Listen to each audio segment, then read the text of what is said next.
I'm going to jump right to it. Here's how I save over $10,000 every single year. I use a simple $416 rule. Every single paycheck, $416 goes directly into the savings account. If I get paid twice a month, by the end of the year, I'm going to have $10,000 saved. Now, if I get paid 26 times out of the year on a 26 pay period, then I'm actually going to have over $10,000. And that's the pay schedule that we are on right now, a 26-year pay schedule. So at the end of the year, we actually have more than $10,000 to save. Now, if you watch any of the other videos that I've shared before, I talk about our property taxes being about $10,000 a year. So in order to have that $10,000 whenever those property taxes are due, I need to save $416 every single pay period, every single time we get paid. Again, assuming there are 2 pay periods per month. I like to have a little bit of a buffer. And so I like still doing that same amount, even though we get paid on a 26 pay period schedule. Now, before you run away and say, I don't have $416 to put into savings every single time I get paid in order to save $10,000. Maybe you don't have it yet, but there are ways for you to get it. And maybe your goal is not 10,000. Maybe your first goal is 5,000. So then you're going to just chop that in half from the 416 and use the 208 rule, okay? 208 every single paycheck. But I also would challenge you to look at your spending and see, do I really not have 416? How much am I spending on the random things? How much am I spending on clothing or shoes or purses or whatever you spend your money on? I don't really care what it is, but you have to evaluate, what am I spending on? Am I spending somewhere where I don't actually need this? It's just something that I want, where I can get up to that $416 every single time I get paid, or the $208 if you're working to save $5,000 over the course of a year. All right, now I've already given it to you plainly how you can save over $10,000 each year, but I want to break it down even further and give you 5 specific strategies you can use if you want to save $10,000 in a year. Or if 5,000 is your goal, we just need to get something that's more than 1,000. So I'm going to break that down for you coming up in just a moment. Before I do that, I do want to introduce myself. I'm Natasha. I am the founder and money coach at Money with Confidence. I help people to save their first 5,000 and beyond, to pay off debt, and to work towards financial independence. If any of that sounds good to you, then keep watching and don't forget to subscribe and hit that like button. All right, let's jump in. All right, so I've got 5 strategies I'm going to share with you. I'm going to give you each one of those 5 strategies up front, and then I will break them down further throughout the video. So number 1 is to automate savings. Yes, you have heard this from me before, but I will keep saying it because it is that important. Number 2 is to put your emergency fund in a separate account that's not linked to your checking account. Number 3 is to use windfalls strategically. Number 4 is the spending rollover challenge. And then number 5 is the savings challenge method. So I'm going to break down each one of those and give you some more tactical steps about how you can use them to get to your 10,000. So when it comes to automating your savings, you can start top level. You can go from your paycheck and deposit some of your paycheck into your checking and some of your paycheck into your savings. But I actually prefer to do it after the paycheck hits my bank account. A lot of banks will allow you to set up recurring transfers into your savings account. You can set those up on a certain date of the month, or you can sometimes set them up on direct deposit. So anytime a direct deposit hits, then you set up the transfer to happen.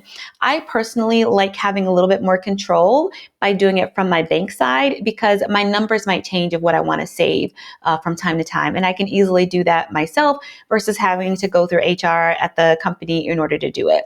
So I personally prefer the direct deposit method. Does not matter what method you use. The most important thing is just to automate those savings. So I want to show you an example of this inside of SoFi Bank. SoFi is a bank that has a high yield savings account, and I really love SoFi because of the tools that it uses to make it easy to save. So inside of SoFi, they have this thing here called autopilot. And with autopilot, you can set up that recurring transfer to happen on that monthly basis or on whatever cadence you want. So here I would go to, this is the autopilot section. I go to the save and click on add new. And from here, you can set up that recurring transfer to happen on the same date each month that you want it to happen, 1 date, 2 dates, whatever it is. Or you can save every direct deposit. This is my preferred method. Every direct deposit, just put this amount where I want it to go. And once you have chosen how you're going to set it up, then you can split your direct deposit. So here you can see SoFi has vaults inside of the savings account to where you don't just have a big lump sum of money. You can actually break it down into buckets of money inside of there. Ally does this too. Today I'm just showing SoFi. There are other banks that do it too, like Wealthfront. Well, Wealthfront is a fintech, but still works as a bank. But there are banks out there that allow you to set up different vaults or buckets within your savings account so that you can tell what that money is for. So here I'm just splitting the direct deposit into the different vaults. So every paycheck to the checking is going to move money from the checking account into these different vaults. And I here would set the amount that I want to go into each one of these vaults. So for the property tax one, that would be the $416 a month, or the $416 per paycheck that we talked about earlier, that goes every single time a direct deposit hits the account.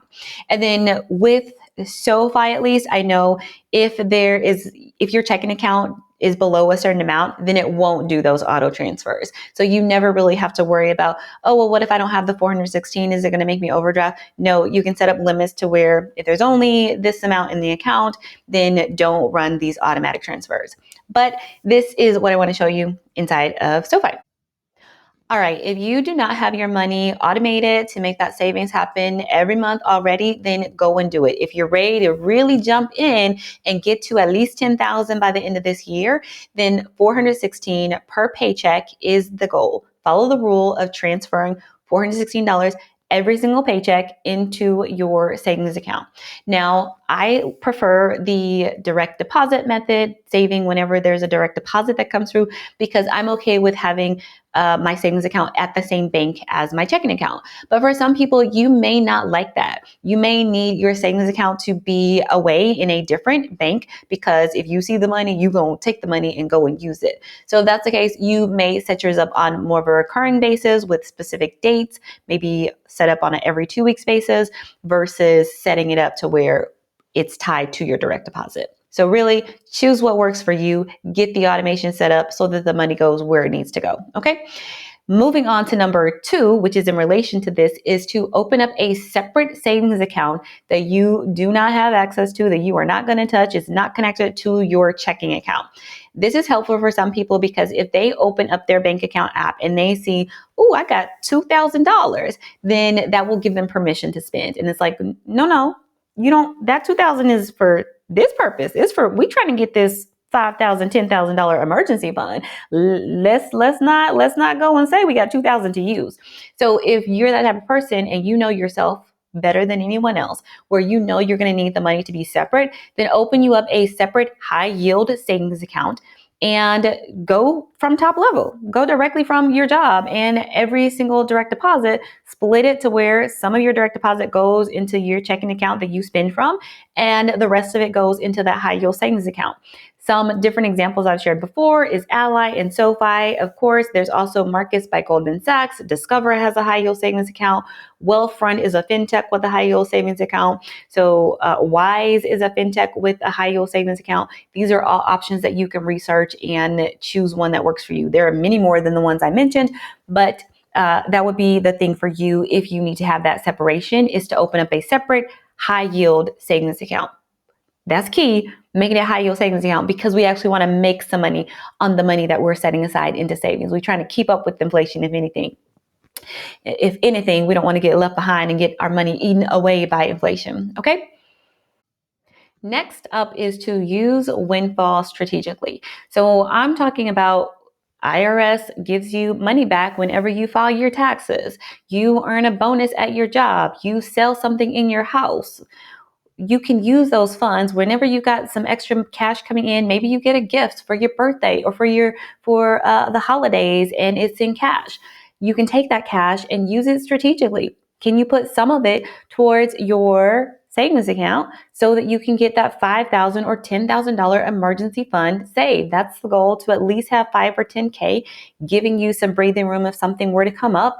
So use those windfalls strategically. Don't just take the full amount and put it towards your debt. Don't just take the full amount and put it towards your spending, but take some of it and put it into your savings if you don't have that 5 or 10K saved up already. You can one of the things that you can think about is, what is the rule for when you get extra money? When you get a windfall, what do you want to do with it? Do you want to take 50% of it and put towards savings and 50% of it and put towards spending, or 50% and put towards debt? Do you want to split it 3 ways and put some to savings, some to spending, some to debt, 30, 30, 40?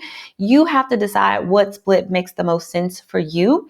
But before you even get a windfall, make a plan for it so that you can use it strategically. So whenever I get a windfall, I'm going to take 80% of it and I'm going to put it into savings, and I'm going to put 20% of it and I'm going to put it towards my debt, or whatever makes sense. But come up with a plan for yourself of how you want to use windfall funds strategically. Moving on to number 4, and it is the Spending Rollover Challenge. If you've watched any of my budgeting videos, I talk about having a bills account and a separate spending account. So your bills are always going to be taken care of, and the spending account is where you do your shopping, you do your groceries, you do your hair, nails, whatever things that are not necessary things, but they're still nice to have. From this spending account, if you have money left over whenever it's time for you to add in new money, then you could take that extra and put it towards your savings, transfer it into the savings account. So here's how a lot of people will set up their spending account. They will make transfers into this spending account every week, every Friday of the month, or every 2 weeks, maybe on the 1st and the 15th. So on the 1st, let's say their spending money is $3,000. On the 1st, they give themselves $1,500, and on the 15th, they give themselves another $1,500.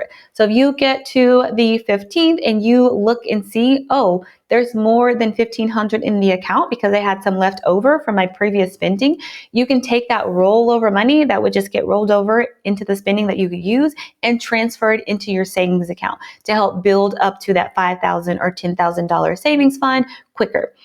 Or if you get to the 30th, the end of the month, and you see, oh, I've got more before I make my transfer on the 1st, then you take whatever is left in there, transfer it over into savings. That's one of my favorites because you can kind of challenge yourself and say, oh, okay, I have 3,000. I'm going to work really hard so that by the end of these 2 weeks or end of the first half of this month, I actually have a little bit left over so I can put it into savings. So that is the Spending Rollover Challenge. If you've got your account set up to where you have like a separate bills account, separate spending account. Finally, getting to number 5, we have the Savings Challenge method. With the Savings Challenge method, you're making it into a game. I've seen this where some people will say, I'm going to save $1 on day 1 of the month, $2 on day 2 of the month, $3 on day 3 of the month. That's not really my style because it makes you be a little bit too hands-on. And honestly, the Savings Challenge for me that I'm referring to is kind of a spending challenge in reverse. So here's what I find is that a lot of times people are like, I don't have the money to save. So what you got to do is to find it in your spending. Sometimes you're not able to up the income as fast as you want to, so you have to find it in your spending.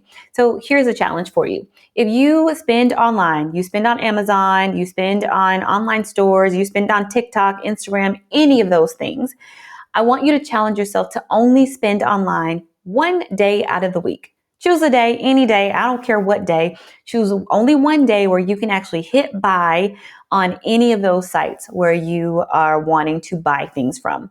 And the way it works is if you go to the sites throughout the week, sure, put it in your cart. Put it in your cart. Don't purchase, just put it in your cart and wait until it's your day to buy. On your day that you are saying you're buying online, look through every single cart that you have first and see, am I still interested in this thing? Do I need to buy it right now? Or do I just want to buy it right now? Is it something that I can delay so that I can get to my $5,000 or $10,000 of savings? Or do I still want to get it right now in this moment? So put some friction between you and making the purchase by stretching it out to where you only get that 1 day. 1 day, 1 day, that's it. So the goal is to make it a challenge in whatever way that makes the most sense for you. Make it into a game to where you can be able to save some money. And so once you save on that spending, then you go and you take that money and put it into the savings. Now, another savings challenge would be, let's say you just want to try to increase how much you're saving every time you get paid. So maybe you're ready to jump in, but you're not ready to do the $416 every single paycheck. I get it. That's a lot. So maybe you start with $50. And so you say, I'm going to do $50 for this month, and then every month I'm going to increase by another $50. So the first month you do $50 per paycheck, And then the next month you increase it to $100 per paycheck. Or you can take it even slower. You can say, I'm going to increase it by $10, but really turn it into a game that works for you and then set it on your calendar. What are you doing? If it's something like saving or increasing the savings amount, put it on your calendar so you have a calendar reminder that alerts you, okay, it's time for me to go and increase my savings by that $10 that I said I was going to do. Or it's time for me to go and increase my savings by that $50 I said it was going to do. Or if you're doing the other challenge where you are spending only once a week online, then you're going and you are going to set a calendar reminder of ding, ding, here's the day for you to make your purchases. Here's the day to do it so that you're reminded this is when I get to purchase my things, not every single day of the week. All right, that's 5 strategies, y'all, to try to help you get from the 0 to the 1,000 to the 5,000 to the 10,000. I challenge you to really try to get to $10,000 in savings, okay? The goal is to work towards financial independence, and in order to do that, part of it is learning how to save. It's committing to saving on a monthly basis so that you have something to fall back on, and then once you have something to fall back on, we're still committed to that savings, so then you can actually grow it. Next week, I'm going to talk a little bit more about growing your savings. Thank you for being here for this series. If you haven't checked out the first 2 parts in this series on saving your first $1,000 and why $1,000 is not enough, then I highly encourage you to go back and check those out. If you found this video helpful, share it with a friend, okay? And I will see you in the next one.